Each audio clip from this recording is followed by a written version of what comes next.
All right, good morning, good afternoon, good evening to each and everyone, especially those at the other side of the world. There is no time and space between us. There is only this present moment, and we are one. Today in diary entry number 1137, May 30, 1937. I am dying of yearning for God today. This longing fills all my soul. How very much I feel I am in exile. Oh Jesus, when will the longed-for moment come? Ako ay namamatay sa pananapik sa Diyos ngayon. Ang pananapik na ito ay pumupuno sa aking buong kaluluwa. Kung gaanong ang pakiramdam ko ay nasa pagkakatapon ako. O Jesus, kailan darating ang pinakahihintay na sandali? Ang entry na to has been written siguro in the past na hindi ko na matandaan ko ng entry, but I can still remember this one. Ibig sabihin lang talagang Faustina has been longing to see God permanently, to be with God permanently. Pero talagang pag hindi pa oras, pag hindi pa tapos ang gawain, hindi po nga na pwedeng ipasa ang papel. Bakit gusto niyang pumanaw na? Unang-una, sinasabi natin in the past kasi alam na niya kung ano ang pakiramdam, kung ano ang nag-iintay sa atin sa kabilang buhay. Should be in heaven, should be in hell, should be in purgatory. So, lahat ng yun nabisita na niya. But especially when she is in union with God, the feeling is so fantastic, amazing, inspirational. So she could not describe it. But it's really in the positive superlative, no? Yun yung experience. So, paano hindi mo papangarapin na makarating na doon for good, dito sa lupa, hirap na yung kanyang katawang lupa sa kanya. Pagkakaroon ng sakit, no? Di naman siya nagrereklamo dito, but then, ang gusto niya ay makapiling ang Diyos. Hindi niya gusto na tapusin na yung paghihirap niya. Hindi ganon. Although sabi niya, no, how very much I feel I am in exile. Kasi sabi niya, yun yung pakiramdam niya na tayo ay parang nasa isang pagkakapatapon. Sabi ng exile, bawa si Jose Rizal, no, na-exile siya sa Dapitan, sa Sampo. So wala siya sa sariling tahanan, sariling lugar. Isang kaparusahan yon, no, pa-exile. So, parang ikaw ay nakabilanggo. So, ganun. Tayo talagang exile. Kasi bagamat tayo nakabilanggo dito sa mundong ibabaw, meron naman tayong kalayaan. Meron tayong free will. No? Kaya mag-isip, magdesisyon para sa sarili natin, para sa kung ano man ang gagawin natin. So, isang bilanggo, pero may kalayaan. 100% ang ating kalayaan such that kung anong gusto mo, yun ang mangyayari sa'yo. No? Kapag ang pinili mo'y kabutihan, hindi mabuti ang mangyayari sa'yo.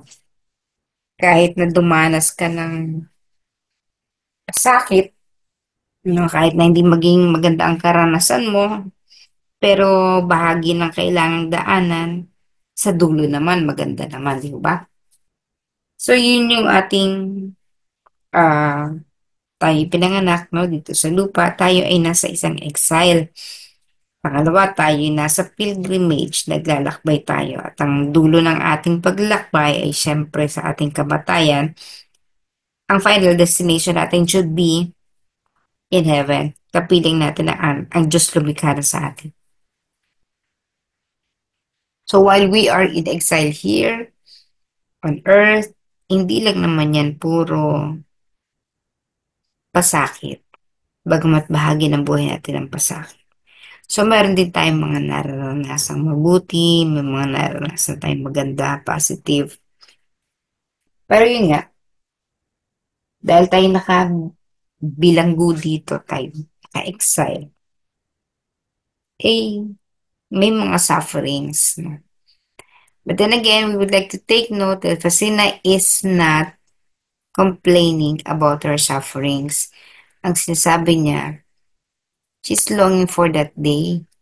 She's longing to be finally with God. Yung hindi na lang yung glimpse, hindi man paunti-unti na lang, kundi yung permanent na, no? Parang napawalay ka sa pamilya mo, nakabalik ka, ayaw mo na umalis uli. Kasi kapiling mo na ang pamilya mo.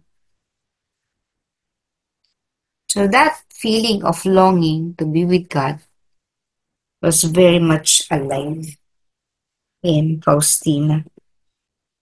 No? Kasi nga, it is very, ano, no? It is very, hindi niya ma-describe na, no? Kahit siya hindi niya ma-describe in words, no? How it feels to be there in heaven. But, all that we can say is that maganda ang pakiramdam niya. So tayo, ganun din. We should long to be with God. Although, ang karaniwan sa atin, sasabihin, ay, wag muna.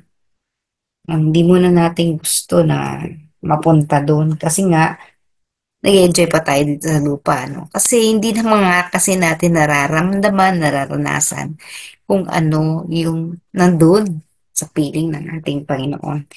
Because majority of us, hindi alam ang pakiramdam mo. That's why,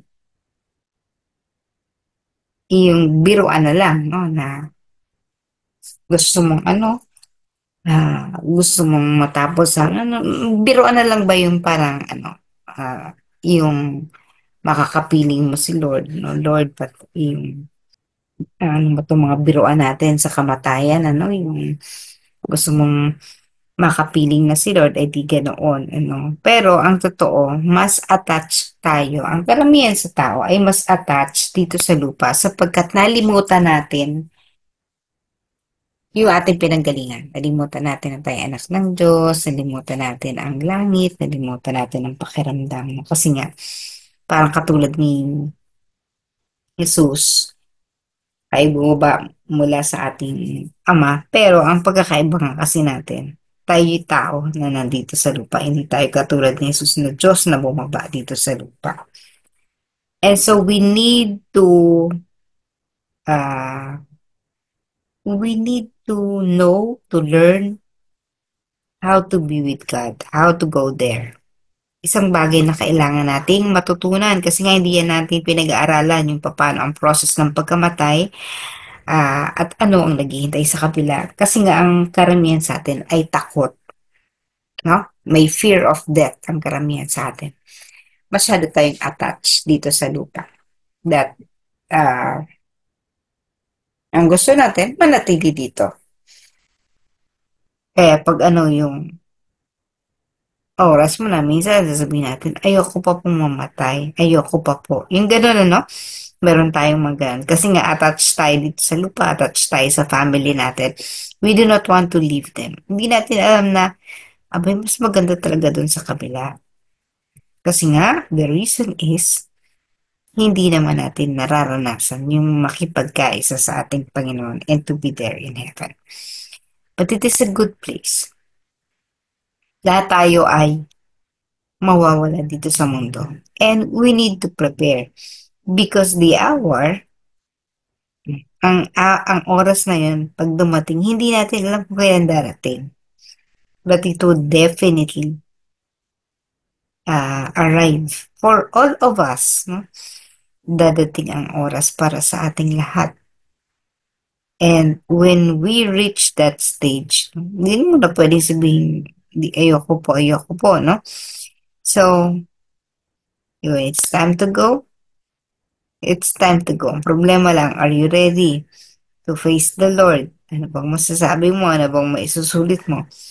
Hindi ka katulad ni Faustina na dahil ang dami niyang merits, no? Ang lakas ng loob niya na humarap sa Panginoon. Kasi nga, abay, hindi ako guilty, parang gano'n, no? She's not guilty of anything. Ang dami na niyang pinagbayaran, pinagdusahan dito sa lupa. And so, she knew it, that heaven is waiting for her. So may we also be like her, longing to be with God, longing to feel the love of God, yung totoong pagmamahal na nararamdaman natin. Kasi alam nating mahal na tayo ng Diyos, pero because of our attachment on earth, hindi natin yan maramdaman. So may we all be able to dream of being with our Lord, mapaghanda natin ang oras na yon, ng isang sort of graduation na sana ay with flying colors tayo.